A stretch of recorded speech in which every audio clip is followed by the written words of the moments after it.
Aloha, friends and family, and welcome back to the channel.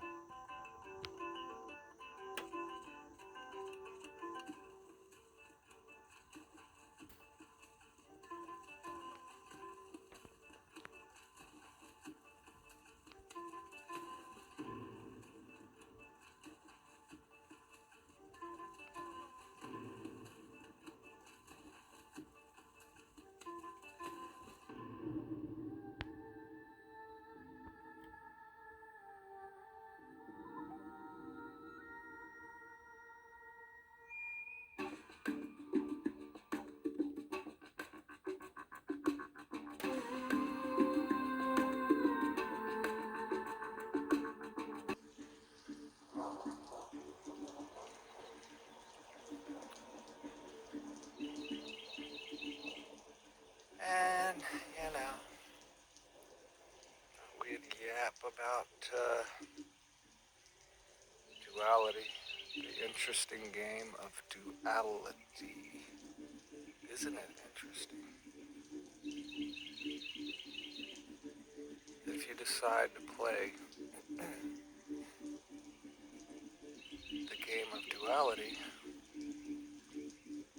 then you have to pick a side of something, anything.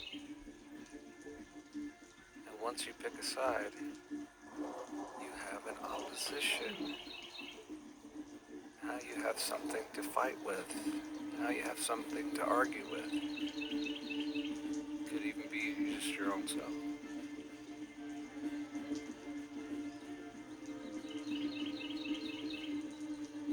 Whereas if you don't pick a side, then you have no opposition. You have nothing to fight.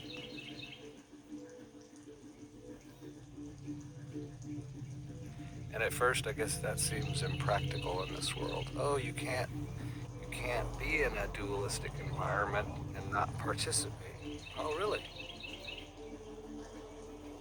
It seems to me that all the sages and the people we so-called look up to and repeat their teachings,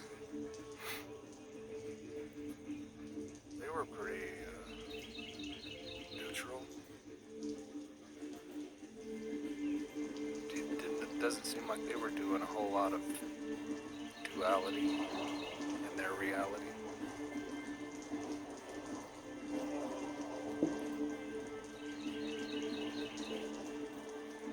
And if you think about it, doesn't picking a side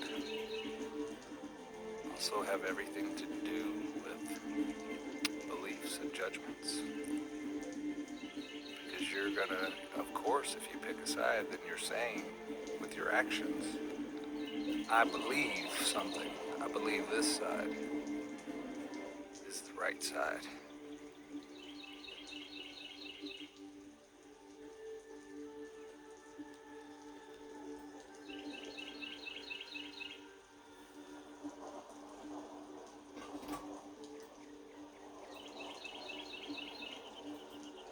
I suppose there's a time and a place where we could say you would have to pick. I'm not going to go into what the scenarios could be because it could just be anything, but what I'm trying to point out is that that's really far and few between and very limited. But we do it all the time like it's a bad habit. Picking sides, building that wall, and then anything from that other side immediately gets you riled up. Even if it's just subtle, it's still taking you away from center. Center and neutrality is where the most harmony is. Where the most peace and harmony resides. We call that place the heart. The center chakra. Center of the being.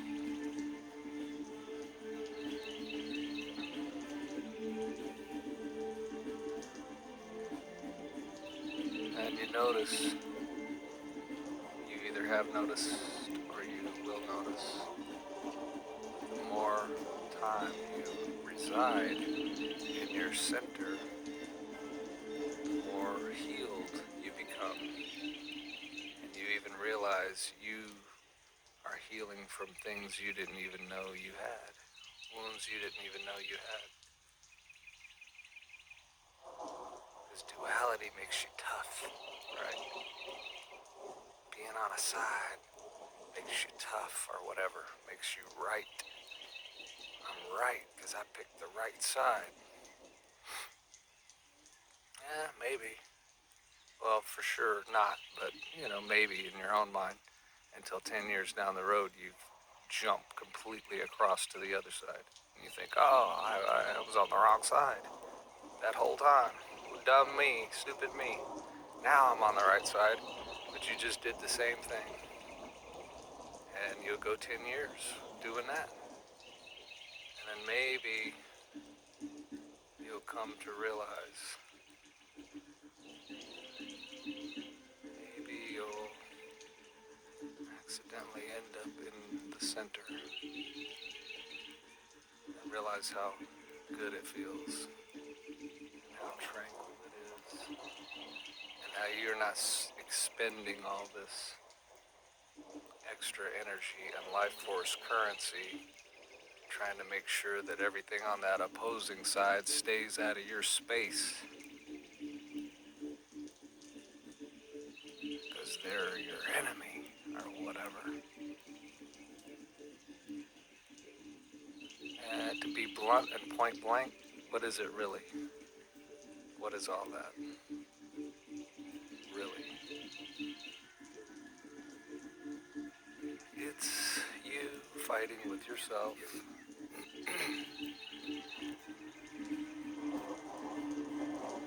It's us fighting with our own selves, because most of that shit's going on in your head, in your mind. And then it shows up in the external realm. Surprise, surprise. Imagine that. Until you finally have something to fight with or argue with or expend that energy on in the external, because it's coming right through you. So I believe my own affirmation. I've said it enough, meditated on it enough, and come to embody it enough that I now believe it. I don't know that I've mastered it, but I believe it. And so that's not coming through me anymore. Duality's not coming through me. I'm not a channel for it. I am a channel for the prime frequency. And when that comes through us, we experience in the external realm love, joy, peace, patience, kindness, goodness, gentleness, faithfulness, self-control, health, and money. And gratitude. So we're thankful for all that. We can channel all of that through us here in this dualistic realm if we master it, or if we will work on it, or work towards it, or work with it, and let it work through us.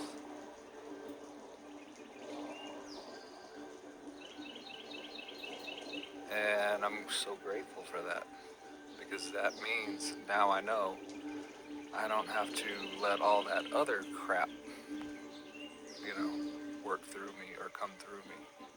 Strife, division, arguing, lack of peace, whacked out beliefs, insecurity, frustration, and all that ends up being what in the human vessel? What manifests in the human vessel when we are channeling all that? Your got it. You know. You see, you know how this works. You do now. There was a time we didn't. We didn't know a damn thing about any of this because they, I don't know how they suppress it so well. They seem to do. Well, they did. They did pretty good in the old world. In third density, they became masters at suppressing the true wisdom and giving us bullshit in place of it. And the TV was a huge tool that they used to hypnotize the masses.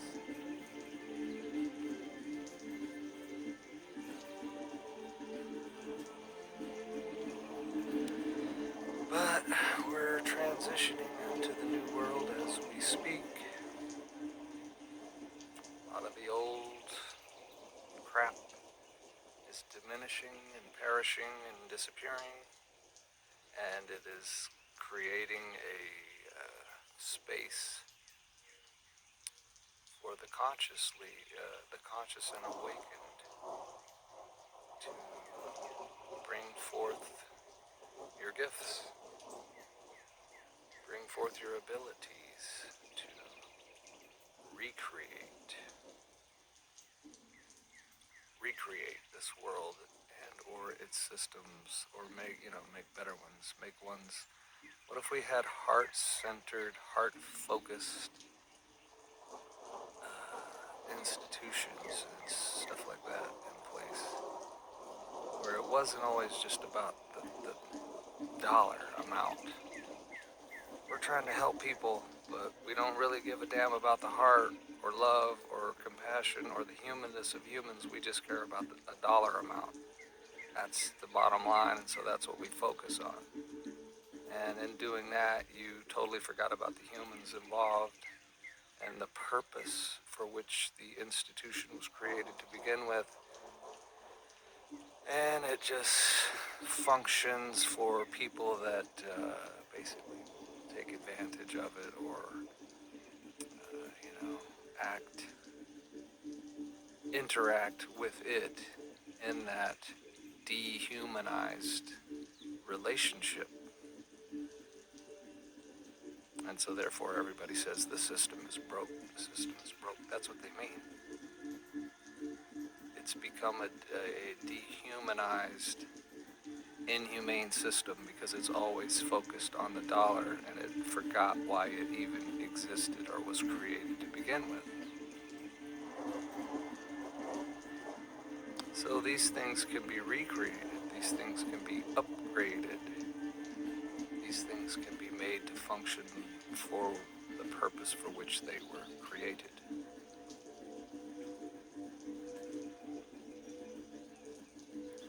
And I believe they will, as the old crumbles away, as third density comes to its end, finally.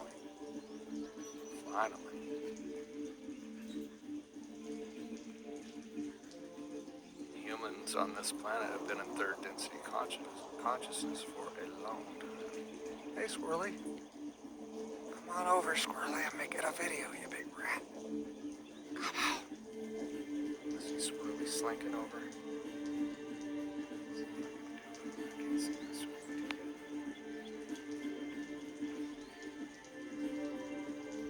There's that old rascal.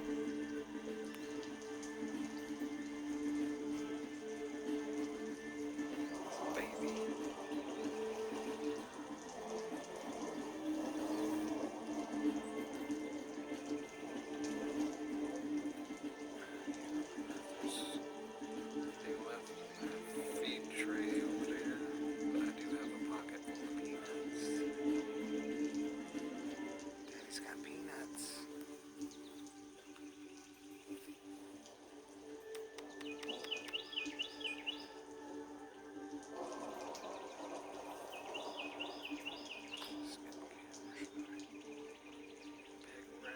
Get on this camera, you big rat.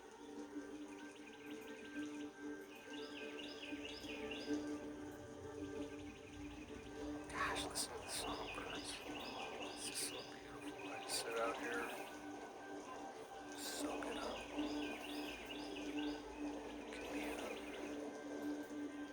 Great Spirit.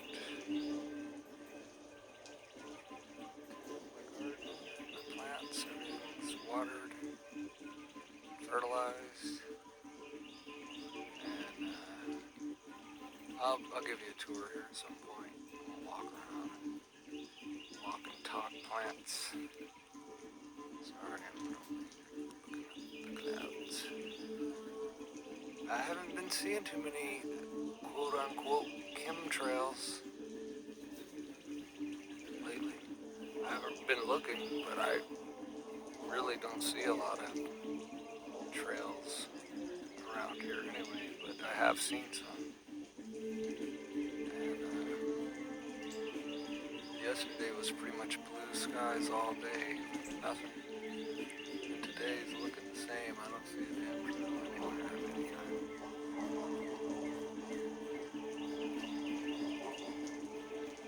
But I don't know. I don't see, again, you have to believe shit. You have to believe. You have to choose to believe something. Are they spraying chemicals every time you see one of them trails? Or is it, sometimes it's a damn contrail and the weather is just right. And the moisture is just right. And the plains at the right height or whatever, you know? It could be that sometimes too, I guess, right? It doesn't always mean you're being sprayed like a bug. But that's what you're supposed to believe if you get on that kick. And I'm not saying you're wrong if you're on that kick, but I'm also not saying you're right. See, I'm trying to really, truly find that center place where I can just be, you know what, it doesn't matter to me. It matters.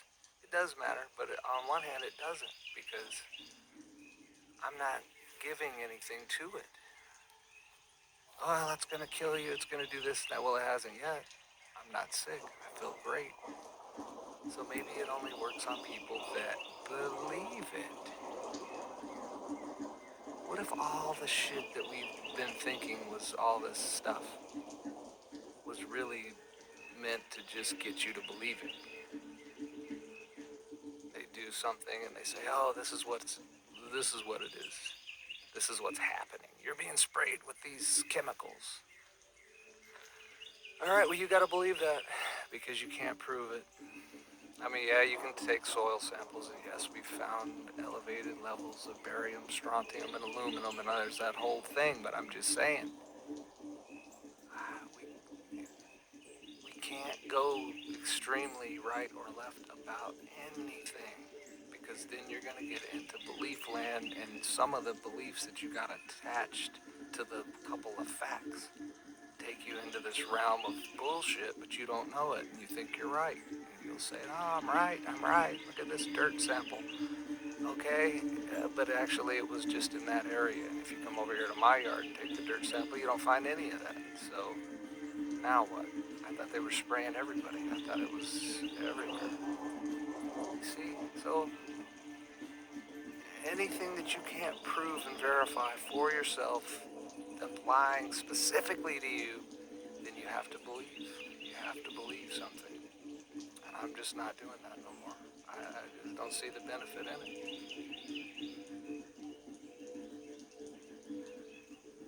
I think the center is much more peaceful and harmonious. Squirrely's being camera shy, so we'll take a look at the woods.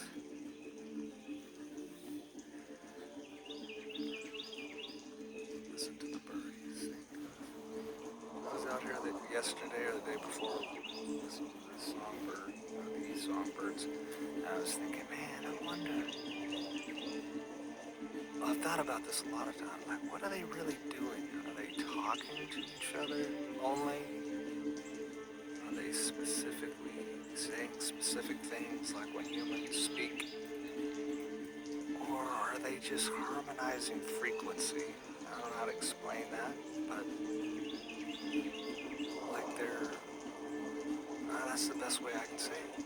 They're harmonizing the frequencies. And then I started thinking, well, why would they even need to be doing that? Well, maybe it's just a natural thing that just comes with them. That's their gift, you know. They sing these beautiful songs.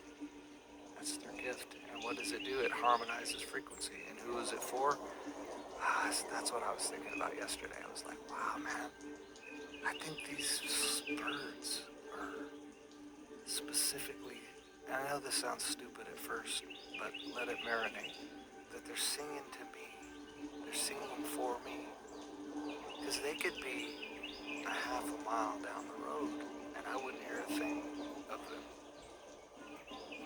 They could be anywhere else, right? But they're not. They're here, and they're singing, and they're beautiful. And see, we have a relationship. They know that I'm listening to them. And see, let's extend that out so everything's connected. So they know I'm listening to them. There's some sort of a connection between us. And then that extends further into the whole creation itself. There's a connection there. And then that extends further, you know, to the oversoul or the oversoul. You know, there's a connection there, and then the oversoul extends further and has a connection to the prime source of it all, the origin point. So there's a connection there. So see how it comes down through the waves and layers to the man and where he is in the present moment. And does he know all of this? Does he have any remembrance of all of this? Can he get into that space outside of the matrix? Can he get outside of the matrix and find this place called Eden?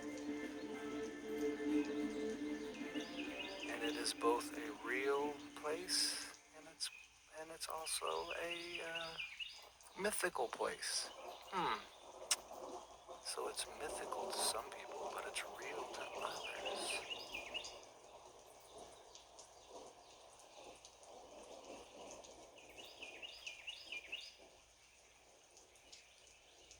Where are you?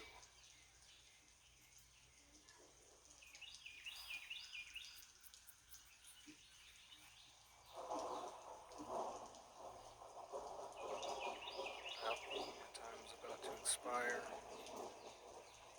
Love, unity, and light. Collective consciousness. You are becoming healthy again.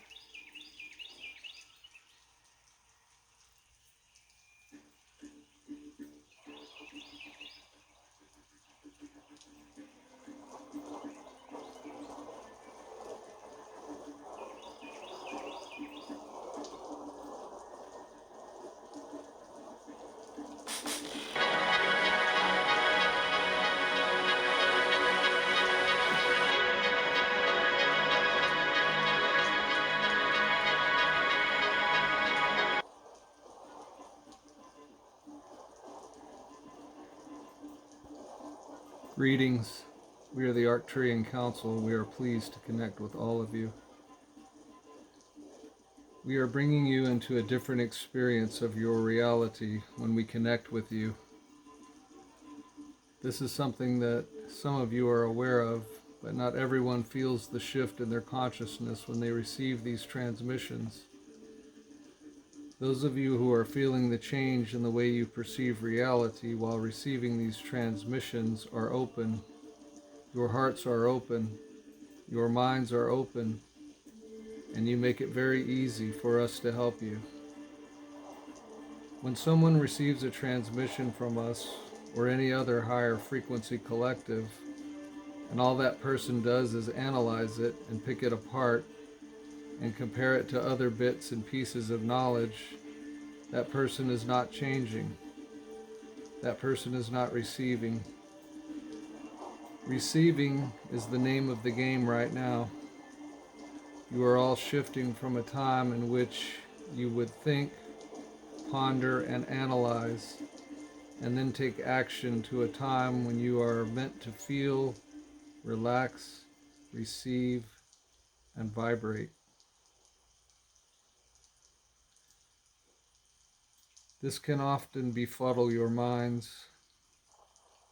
Your mind's like that which is quantifiable, identifiable, and repeatable, but your experiences are all unique.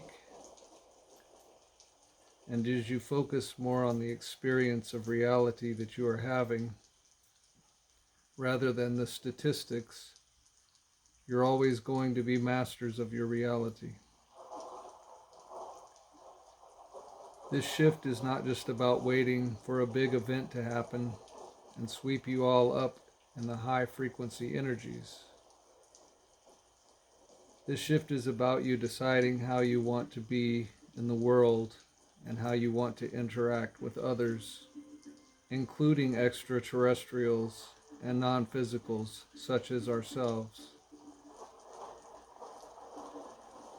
When you decide that you can approach your life with an open heart, you can and will receive so much more from not only these transmissions, but from everything that is in your path.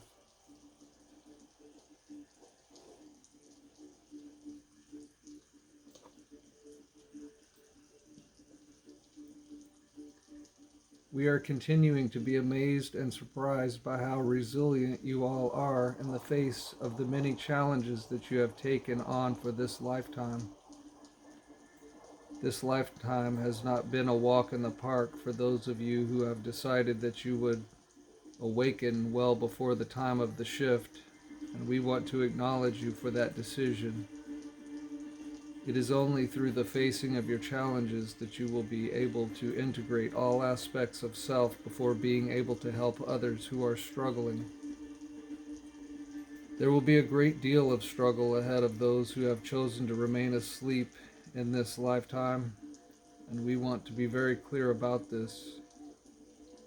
If you are awake, it does not mean that you are somehow more evolved than anyone else is on the level of your consciousness. It just means that you chose to play that role in this lifetime and be of service, rather than choosing to stay asleep and be the ones who will receive your assistance in the moments when the massive energies hit and the shift becomes real. Your experiences build compassion within you, but they also build a type of knowledge that can only be gained through experience. You can talk about spiritual concepts and ideologies until you are blue in the face, but you only really gain the wisdom that you need in order to be of service through the experiences of those challenges. You can only become who you are destined to become in this lifetime by allowing yourself to face challenges that in other lifetimes you would have chosen to ignore. This astonishing resilience that you have also shows as the awakened ones on planet Earth will of course also help you to have an easier time when the shift is upon you. It will not be the experience of being hit by a ton of bricks. It will be more of a gentle and wonderful experience of allowing the higher frequency energies in. What you are also doing at this time is practicing that experience. And we are so appreciative for those of you who have opened yourselves up to receive,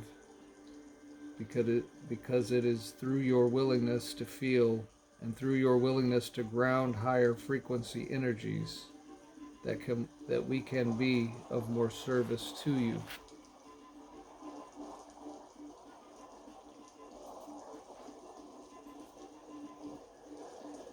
We have a beautiful perspective on the human condition, and it is a perspective that is easy for us to maintain from where we are in the ninth dimension. Your feelings of failure and times when you are hardest on yourselves, we see the beauty of your expansion in those moments, even though you might be in resistance to it in the moment. We still get to see it occurring. Those of you who are awakened and are having a hard time, making sense of this very transitional period that you are currently in.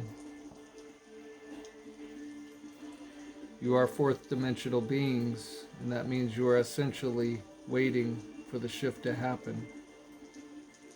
And while that is occurring very slowly for most of you, there is a sense that you are supposed to be doing more. And sometimes you will take action in an attempt to do more so that you can feel like your lives are more than just sitting in a holding pattern. But then oftentimes you do not succeed, and the actions that you take are futile. And that is precisely when you are experiencing the expansion and the growth, and at the same time you are putting in your requests for what you are shifting into. As fifth dimensional beings, you will not experience futile action. You will still have challenges, but you will never feel like failures, and you will be able to experience that growth and that expansion that occurs when you are in a state of extreme desire. You will almost all be able to hold the same perspective that we hold of you, and the experience of that expansion and that growth immediately is going to be your favorite thing. We just wish you could feel it more now and enjoy more of those moments when you are doing a great deal of summoning.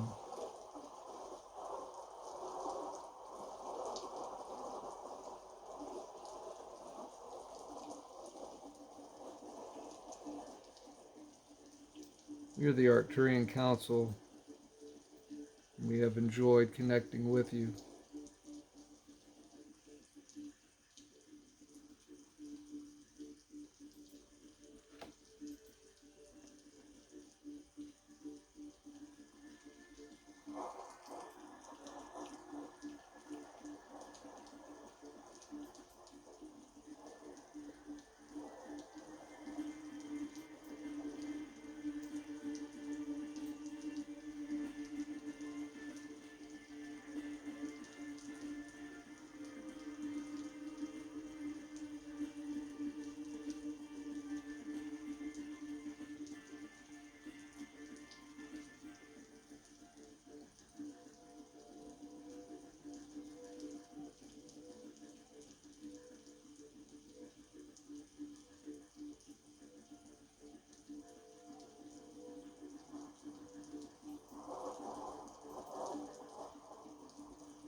Namaste, my friends. We leave you in the love and the light of the infinite Creator.